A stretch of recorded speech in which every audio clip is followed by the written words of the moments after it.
Assalamualaikum warahmatullahi wabarakatuh. Perkenalkan, saya Oki Fiandi Putra Erlangga, SEI MSEI dengan NIDN 0015109206 dan NIP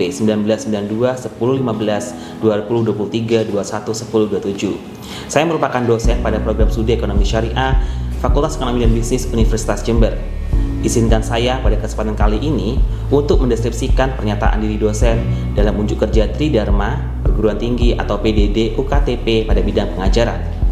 Sebagai syarat untuk mengikuti sertifikasi dosen, perkenalkan, saya kali ini akan menjelaskan mata kuliah yang saya ampu, yaitu mata kuliah Manajemen Zakat dan Wakaf dengan metode DIA atau Delivery, Interaction, and Assessment. Mata kuliah Manajemen Zakat dan Wakaf merupakan mata kuliah inti prodi dan wajib ditempuh oleh mahasiswa ekonomi syariah pada semester kelima. Mata kuliah ini memiliki bobot 3 SKS dan diselenggarakan selama 16 kali pertemuan dengan rincian 7 pertemuan sebelum ujian tengah semester, 1 pekan ujian tengah semester, 7 pertemuan sebelum ujian akhir semester, dan 1 pekan ujian akhir semester. Mata kuliah Manajemen Zakat dan Wakaf bertujuan untuk meningkatkan kompetensi dan pemahaman mahasiswa mengenai manajemen zakat dan wakaf, dua instrumen penting dalam ekonomi syariah yang berperan dalam distribusi kekayaan dan pemberdayaan masyarakat. Melalui mata kuliah ini, mahasiswa akan mempelajari konsep, regulasi, dan praktik manajemen zakat dan wakaf di Indonesia, serta mengembangkan keterampilan analitis dan manajerial yang diperlukan untuk mengelola kedua instrumen ini secara efektif. Dengan mengintegrasikan teknologi informasi dan komunikasi, mata kuliah ini membahas konsep umum manajemen zakat dan wakaf, pengertian dan fikih zakat, sejarah pengelolaan dan regulasi zakat, manajemen perhitungan kewajiban zakat, sistem organisasi pengelola zakat atau OPZ, studi kelayakan mustahik, sistem distribusi zakat, pengertian dan fikih wakaf, sejarah pengelolaan dan regulasi wakaf, manajemen nazir, sistem distribusi harta wakaf, manajemen aset wakaf, dan wakaf kontemporer.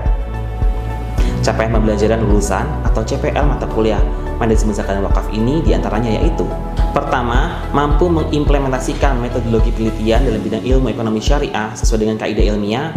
Kedua, mampu menganalisis permasalahan pertanian industrial berkelanjutan dalam bidang ekonomi syariah untuk mendukung pencapaian SDGs berdasarkan nilai utama Universitas Jember.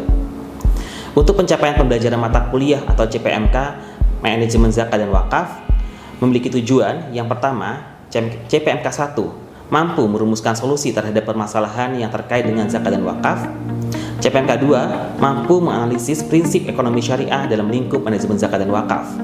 Referensi yang dapat digunakan oleh mahasiswa untuk menunjang perkuliahan kali ini diantaranya buku yang berjudul yang pertama, buku Zakat Management in Some Muslim Societies karya Monzerkaf, Wakaf Laws and Management karya Profesor Dr. Syekh Khalid Rashid dan Profesor Dr. Arif Hasan, Management of Zakah in Modern Muslim Society karya Muhammad Abdul Manan, serta buku-buku dan artikel lain yang berkaitan dengan isu-isu manajemen zakat dan wakaf. Contohnya seperti artikel ilmiah saya yang berjudul Is Productive Zakat Effective as an Economic Catalyst for Village Farmers? Model pembelajaran yang diimplementasikan pada mata kuliah ini adalah Blended Project Based Learning, yakni penggabungan antara blended learning dengan project based learning yang mengedepankan partisipasi aktif mahasiswa dalam pembelajaran. Model blended learning diimplementasikan melalui dua metode, yakni sinkronus dan asinkronus. Pembelajaran asinkronus dilakukan secara mandiri oleh mahasiswa dengan mengakses Learning Management System di Universitas Jember yang diberi nama Media Manajemen Pembelajaran atau MMP. Konten MMP yang dikembangkan mencakup semua materi dari pertemuan 1 hingga pertemuan 16 dan beberapa kegiatan pembelajaran lainnya seperti diskusi, kuis, unggah tugas, dan lain sebagainya. Kegiatan pembelajaran daring memanfaatkan platform Zoom atau media yang lainnya. Pembelajaran secara luring dilaksanakan di ruang kelas di kampus FEB Tegal Boto dan kampus Bondowoso. Pada video ini saya mempraktikkan pembelajaran sinkronus tatap muka secara langsung dengan mahasiswa dengan menggunakan model Blended Project Based Learning. Materi yang saya sampaikan dalam video pembelajaran kali ini adalah sistem distribusi zakat. Mahasiswa program studi ekonomi syariah sebagai calon amil dan nazir harus mampu merancang strategi penghimpunan dana atau fundraising, tata kelola pendistribusian yang tepat sasaran, hingga pemanfaatan aset zakat dan wakaf produktif secara berkelanjutan. Selain itu, mahasiswa juga dilatih memiliki literasi digital dan kemampuan pemecahan masalah atau problem solving untuk mendiagnosis kendala operasional di lembaga pengelola zakat seperti Basnas, LAS, dan Nazir. guna merumuskan inovasi tata kelola yang transparan, akuntabel, sesuai dengan prinsip syariah. Di awal pembelajaran mahasiswa diminta untuk mendiagnosis dan menyelesaikan permasalahan operasional nyata di lembaga amil zakat. Permasalahan yang dihadapi oleh lembaga amil zakat didapatkan melalui berita-berita yang tersaji di media massa. Lalu mahasiswa diminta untuk melakukan kunjungan ke lembaga amil zakat dan menggali informasi langsung dari amil terkait. Salah satu bentuk pembelajaran adalah dengan mahasiswa secara berkelompok memilih kantor las, mitra, dan melakukan wawancara mendalam dengan amil zakat untuk menggali berbagai kendala, baik pada lini penghimpunan atau fundraising maupun pendayagunaan dan pendistribusian zakat. Berdasarkan temuan lapangan tersebut, mahasiswa bertugas menganalisis dan akar penyebab masalah menggunakan perspektif manajemen zakat syariah, kemudian merumuskan solusi inovatif dan aplikatif yang disusun dalam bentuk laporan komprehensif dan dipresentasikan di depan kelas sebagai bahan brainstorming bersama, dan akan mendapatkan review dari dosen guna memperdalam pemahaman mahasiswa tentang materi yang telah disampaikan. Dosen mengajak mahasiswa bertanya, mendiagnosis, dan menyelesaikan permasalahan operasional nyata di lembaga amil zakat. Dilanjutkan dengan dosen memberi penguatan atas jawaban mahasiswa. Pada kegiatan menutup, mahasiswa menyimpulkan dan merefleksikan materi perkuliahan. Dilanjutkan dengan dosen menginstruksikan mahasiswa untuk melanjutkan pembelajaran sesuai dengan rencana yang telah dibuat dan meminta dokumen review unggah di MMP. Dosen selanjutnya menutup dengan kata-kata motivasi dan salam penutup pembelajaran. Penilaian digunakan dalam program ini terdiri dari penilaian afektif, kognitif, dan psikomotorik.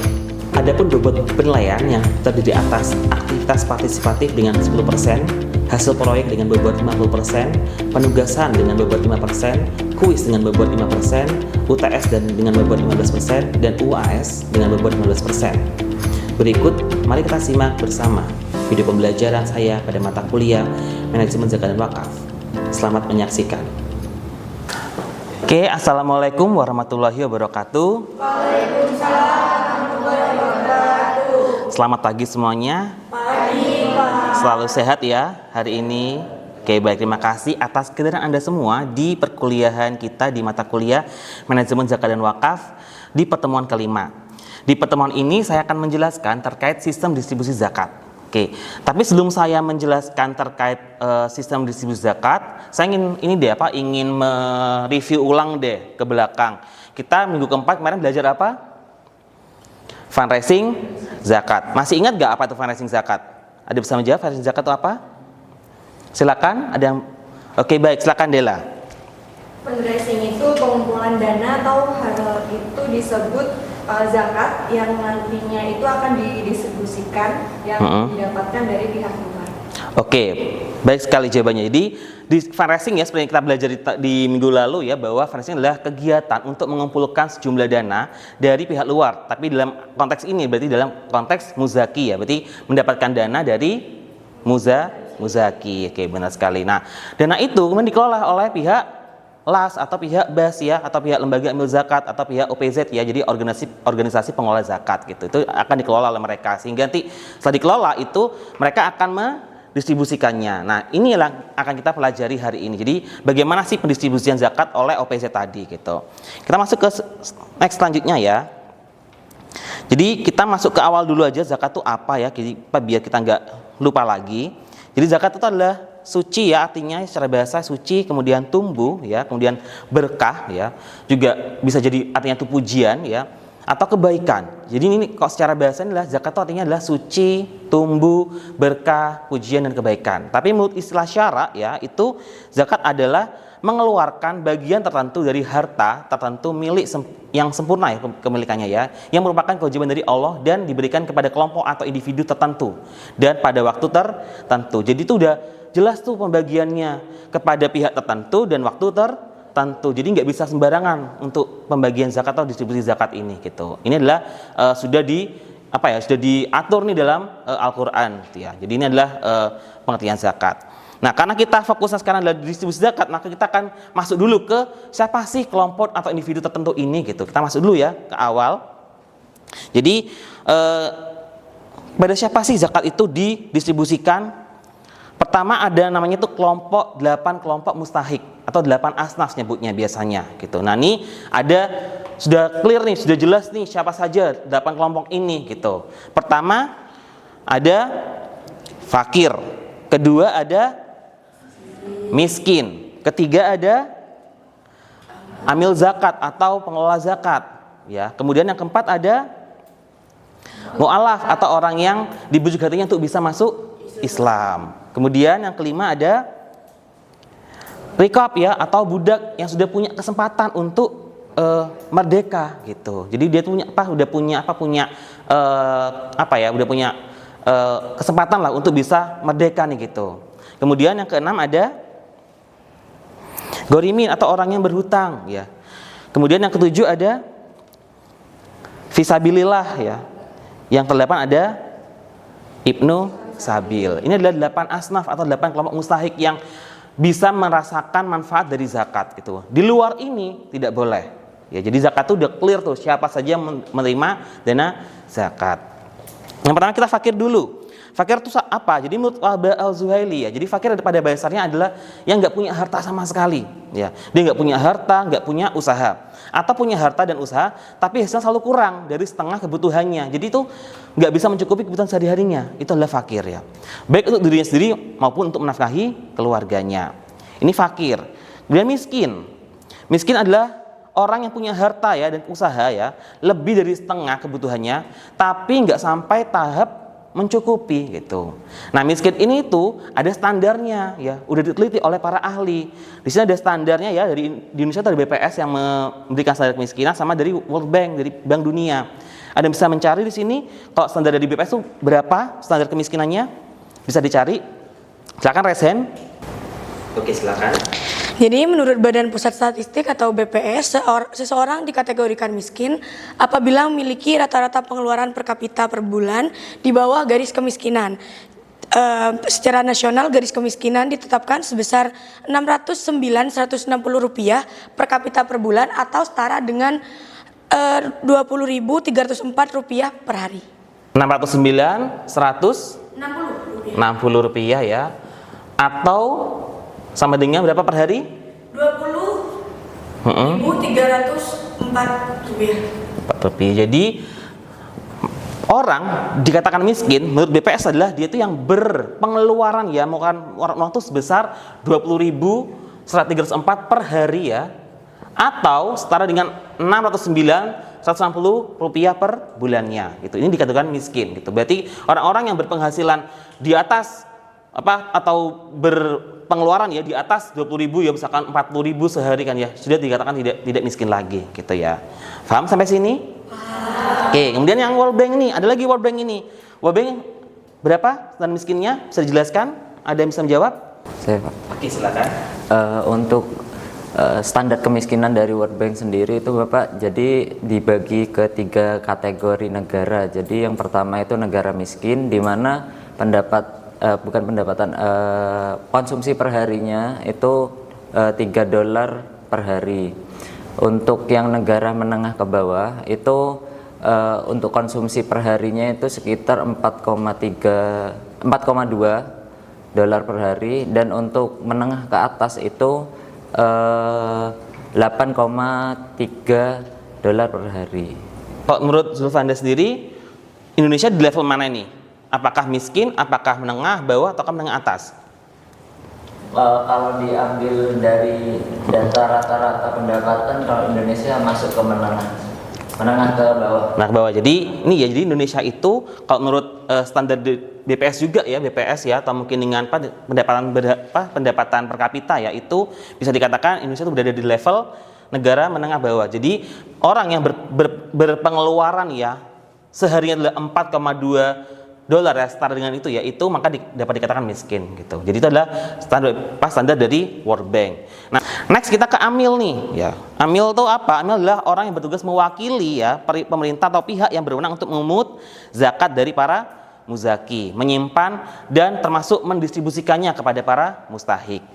Kemudian yang keempat ada mu'alaf, yaitu orang yang baru masuk Islam, ya, yang dengan diberikan zakat itu dia tuh makin yakin nanti gitu agar tetap cenderung pada Islam atau bertambah keimanannya. Ini adalah mu'alaf. Kemudian dari riqab, ya, itu budak yang diberi kesempatan oleh tuannya untuk bisa merdeka gitu, ya. Hanya saja memang pada zaman sekarang ini riqab ini tidak ini, ya, sudah dihapuskan, ya, budak ini kan, ya. Jadi memang ini sudah sudah jarang ada lah di era sekarang ini gitu.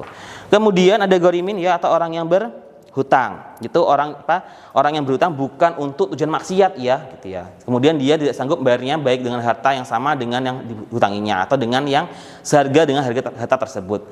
Jadi ini bukan hutang-hutang yang untuk tujuan konsumtif ya. Jadi memang hutang-hutang memang yang dia tuh kebutuhan yang terdesak kan ya, tapi ketika dia pingin bayar itu nggak bisa lagi gitu. Jadi itu adalah gorimin. Jadi bukan untuk yang hutang kayak misalkan untuk foya-foya kan ya, misalnya beli mobil atau mungkin beli rumah ya, padahal dia tuh sebenarnya nggak mampu gitu loh. Itu bukan seperti itu. Ini memang gorimin yang memang mungkin dia tuh kelaparan sekali atau mungkin dia tuh jatuh sakit, butuh biaya banyak ya, dia berhutang, kemudian ketika dia waktu membayar dia nggak mampu gitu membayarnya gitu karena keadaannya gitu ya.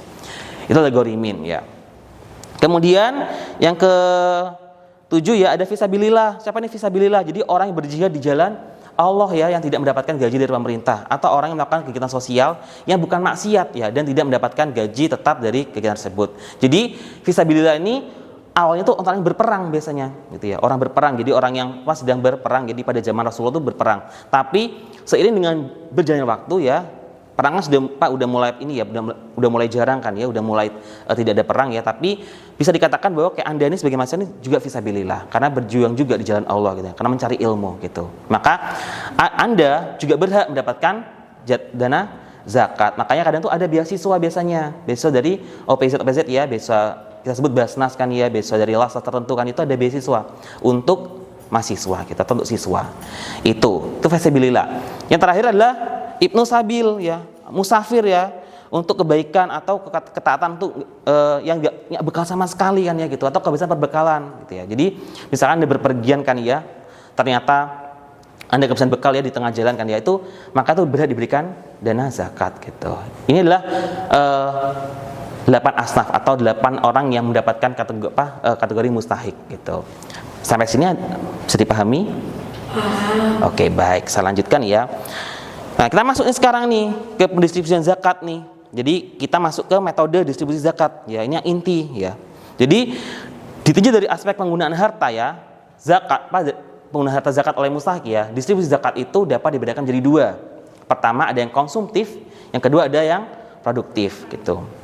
Nah, penggunaan harta tersebut itu tidak hanya dari keinginan mustahik saja, tapi dari rencana amil. Jadi memang mau tuh dibuat konsumtif, mau tuh dibuat produktif itu bukan dari keinginan dari si mustahiknya, bukan, tapi dari rencana si amilnya. Jadi amil ini punya planning tertentu, punya rencana tertentu untuk gimana sih aku distribusi zakat ini, apakah aku mau bagikan dalam bentuk beasiswa kah, ataukah aku mau bagi dalam bentuk misalkan kayak model usaha, atau aku mau kasih dalam bentuk sembako. Itu dari rencana amil, karena amilnya akan mengakses ya, atau menilai keadaan seseorang tertentu gitu. Jadi dia akan melakukan ini ya, pakai survei ya kepada orang-orang tertentu yang sebagai mustahik kan ya, itu dicari tuh ini gimana kondisinya, dia butuh apa, dia ini sedang lagi di kondisi apa, apakah dia ini sebenarnya miskin ya atau dia fakir gitu ya. Kemudian apakah dia ini memang sedang butuh modal kah ataukah butuh makan gitu sebenarnya gitu. Nah, itu amil yang akan merencanakan bentuk apa sih bantuan yang cocok untuk si mustahik ini gitu. Ini disebut zakat. Jadi ada 2 nih, ada konsumtif dan ada produktif gitu. Nah, untuk yang pertama, yang konsumtif itu apa? Jadi distribusi zakat yang secara langsung diperuntukkan bagi mereka yang nggak mampu ya, dan sangat membutuhkan untuk menutupi kebutuhannya. Misalkan kayak makan gitu. Jadi misalkan ada orang nggak bisa makan kan ya, maka jangan dikasih modal untuk usaha. Dia sedang lapar nih kan ya, maka butuhnya adalah yang makanan gitu. Makanya yang cocok adalah zakat konsumtif gitu. Atau misalkan dia tuh nggak punya pakaian ya, gitu ya, misalkan pakainya compang-camping kan ya gitu, sehingga dia auratnya terbuka kan ya gitu, maka dia diberikan pakaian gitu, karena yang dibutuhkan saat itu adalah pakaian, bukan hal yang lainnya, bukan mobil ya, bukan sepeda motor, bukan, dia butuh pakaian gitu, maka disesuaikan sama kondisi itu gitu. Kemudian tempat tinggal, misalnya kan dia itu punya tempat tinggal tapi reot ya, mungkin udah hampir roboh kan, maka diperbaiki gitu. Nah, harta zakat yang hanya diarahkan pada pemenuhan kebutuhan yang menjadi sebab berhaknya seorang menerima zakat, seperti fakir ya, rikob dan gorimin gitu. Jadi ini yang paling membutuhkan ya, jadi kayak fakir, rikob sama gorimin ini. Karena fakir tuh orang yang nggak punya usaha, nggak punya harta biasanya, makanya dia tuh mungkin perlu makan ya, perlu pakaian ya, perlu tempat tinggal gitu. Makanya bisa menggunakan zakat konsumtif gitu. Ini zakat konsumtif. Apa dalilnya? Ya, ini dalilnya jadi ada riwayat dari Ibnu Umar radhiyallahu anhu ya, bahwa Rasul itu pernah mewajibkan zakat fitrah sebesar 1 syak kurma ya, atau 1 syak syair atas seorang hamba. Nah, orang merdeka, laki-laki dan perempuan, besar kecil dari orang Islam, dan beliau memerintahkan agar dikeluarkan sebelum orang-orang keluar menunaikan sholat Id. Jadi memang zakat konsumtif itu memang itu awalnya itu memang zakat fitrah awalnya gitu. Makanya muncul perintah zakat gitu.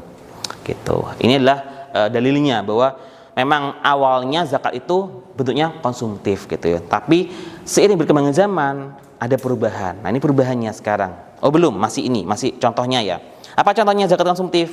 Pertama, makanan pokok, rehab rumah, pakaian. Kemudian misalkan Anda sakit kan ya, itu bisa bantuan biaya obat ya. Atau mungkin untuk yang gorimin ya, bantuan pembayaran hutang. Kemudian bantuan biaya sekolah atau beasiswa ya, atau bantuan biaya kegiatan sosial keagamaan. Ini adalah contoh ya zakat konsumtif gitu. Next kita ke produktif nih. Jadi apa itu zakat produktif? Jadi distribusi zakat ya yang dapat membuat para penerimanya itu bisa menghasilkan secara terus-menerus nih dari dana zakat yang diterimanya. Nah, distribusi zakat ini itu biasanya diarahkan kepada pengembangan usaha ya, sehingga harta zakat itu dijadikan sebagai modal usaha. Nah, ini beberapa contoh ya untuk zakat produktif. Jadi pertama kasih modal usaha nih, jadi ngasih modal usaha, jadi ngasih bantuan berupa dana uang. Tapi nggak cuma dikit guys, biasanya itu banyak biasanya gitu. Jadi biasanya banyak. Kemudian berikan alat usaha seperti becak ya, atau mungkin kedai, yang ngasih kedai boot ya. Kemudian mesin jahit atau binatang ternak gitu. Kemudian memberikan pelatihan keahlian. Jadi ngasih semacam kayak kursus ya, atau ngasih mungkin diberikan kayak workshop ya, atau mungkin lokakarya kan dan sebagainya. Itu adalah contoh pelatihan keahlian. Sama terakhir melakukan pembinaan kewirausahaan ya secara intensif dan berkala. Jadi itu dipandu itu. Jadi enggak yang memberikan bantuan terus ditinggal, enggak, tapi itu ada proses monitoringnya biasanya gitu.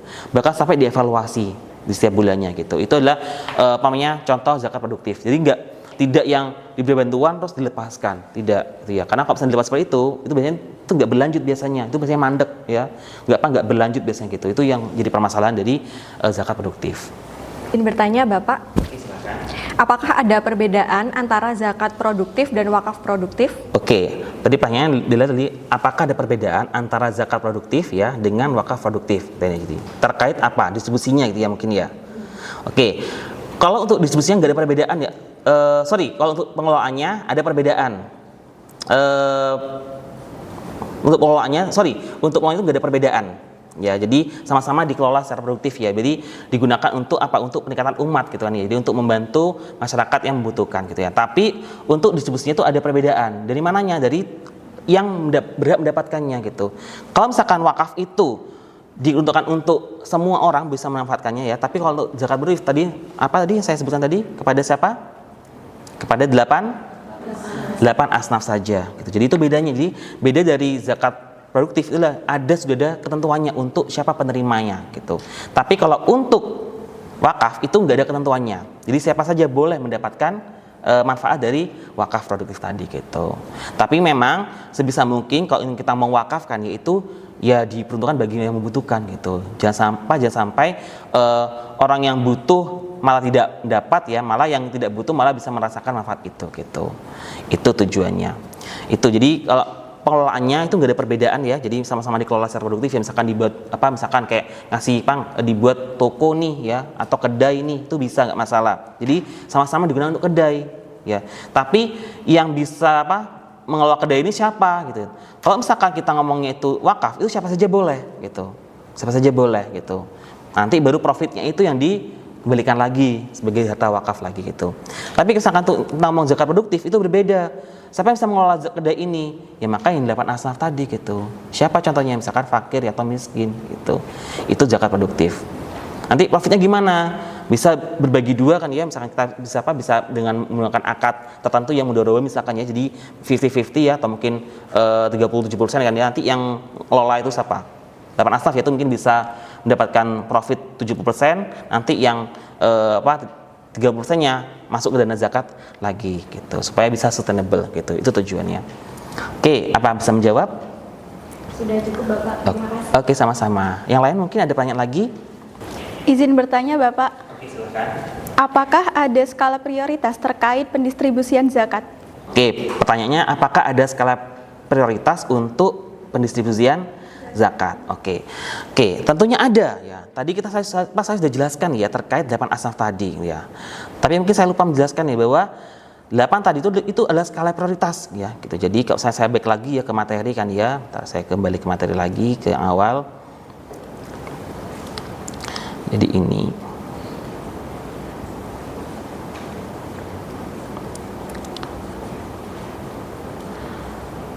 Nah ini ya, jadi 8 kelompok mustahik ini adalah skala prioritas ya. Dari yang paling utama ya mendapatkan zakat ya atau menerima zakat ya, sampai yang paling rendah ya untuk skalanya gitu. Tapi semuanya berhak semua. Hanya yang paling utama adalah fakir dulu ya. Tadi kenapa kok fakir itu paling utama? Karena dia itu ya orang yang sangat miskin sekali ya. Dia tuh nggak punya uang ya, nggak punya usaha kan ya, nggak punya pendapatan juga kan ya, dia tuh benar-benar sangat miskin sekali gitu ya, sehingga dia tuh ada berpotensi kelaparan gitu ya, maka dia perlu mendapatkan pertama kali untuk dana zakat tadi gitu. Yang kedua adalah miskin. Dia ini miskin apa? Miskin ini dia tuh ada usaha, ada pendapatan, tapi nggak cukup ya untuk memenuhi kebutuhannya gitu, itu miskin ya. Yang ketiga berambil zakat. Kenapa kok ambil zakat ini kok dapat yang tepat ketiga Pak gitu? Karena dia akan memikirkan ya gimana skema zakat itu gitu, gimana cara pengelolaannya. Mereka yang juga harus terjun ke lapangan ya untuk menghimpun dana zakat.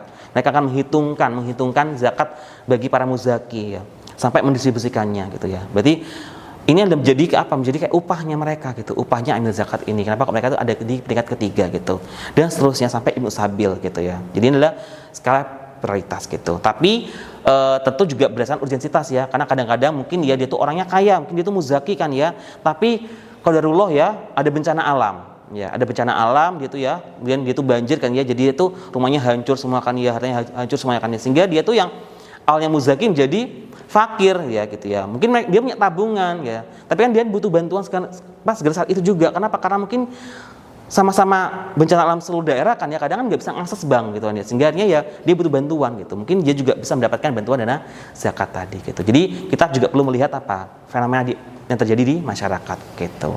Itu adalah prioritasnya. Bisa menjawab? Oke, baik, terima kasih. Apakah ada pertanyaan lain sebelum saya akhiri? Cukup. Oke, baik, terima kasih ya atas kehadiran Anda di mata kuliah ini. Semoga mata kuliah ini bisa memberikan dampak bagi Anda ya, dan bermanfaat untuk semuanya. Saya akhiri. Wassalamualaikum warahmatullahi wabarakatuh. Waalaikumsalam warahmatullahi wabarakatuh. Lagi. Baik, apakah materi yang sudah cukup jelas semuanya? Jelas. Oke, baik, selanjutnya kita penugasan ya. Seperti biasa, saya akan memberikan tugas setiap minggunya. Jadi, untuk materi hari ini ya, tugasnya adalah kalian ya, Anda ya menemukan satu kasus atau permasalahan nyata dalam distribusi zakat ya. Jadi ini dicari dalam media massa ya. Jadi media massa atau media sosial boleh ya, atau mungkin Anda bisa mencarinya di dalam artikel ilmiah, nggak masalah juga ya. Kemudian nanti Anda analisis tuh penyebabnya apa kok bisa ada masalah itu gitu. Jadi dicari alasan penyebabnya kenapa gitu. Jadi Anda silakan boleh nih Pak browsing dicari alasan penyebabnya kenapa gitu. Nanti setelah itu Anda bisa susun solusinya yang konkret gitu. Jadi ada mencari masalah, kemudian dianalisis apa penyebabnya, kemudian Anda bisa simpulkan, kemudian susun solusinya. Jadi seperti itu. Nanti penugasannya ini itu dalam bentuk makalah ya, dalam bentuk makalah. Gak usah banyak-banyak, cukup 3 lembar saja nggak masalah. Nanti untuk penugasannya ini seperti biasa kita lakukan di MMP. Jadi untuk pengumpulannya saya setting di MMP. Apa sudah cukup jelas tugasnya? Jelas. Oke, untuk waktunya adalah 1 minggu dari sekarang ya pengumpulannya. Oke, terima kasih. Kesimpulannya untuk mata kuliah hari ini adalah zakat itu disalurkan ya kepada 8 golongan mustahik melalui skema konsumtif ya, untuk memenuhi kebutuhan dasar serta skema produktif berupa pemberian modal dan pelatihan usaha. Melalui pendekatan ini, zakat berperan sebagai sistem ekonomi Islam yang efektif mengentaskan kemiskinan dan mengatasi kesenjangan sosial dengan menyeimbangkan hak individu dan publik. Inilah kesimpulannya. Terima kasih. Saya akhiri. Wassalamualaikum warahmatullahi wabarakatuh. Waalaikumsalam warahmatullahi wabarakatuh. Demikianlah video pembelajaran yang dapat saya sampaikan. Semoga bermanfaat. Terima kasih. Wassalamualaikum warahmatullahi wabarakatuh.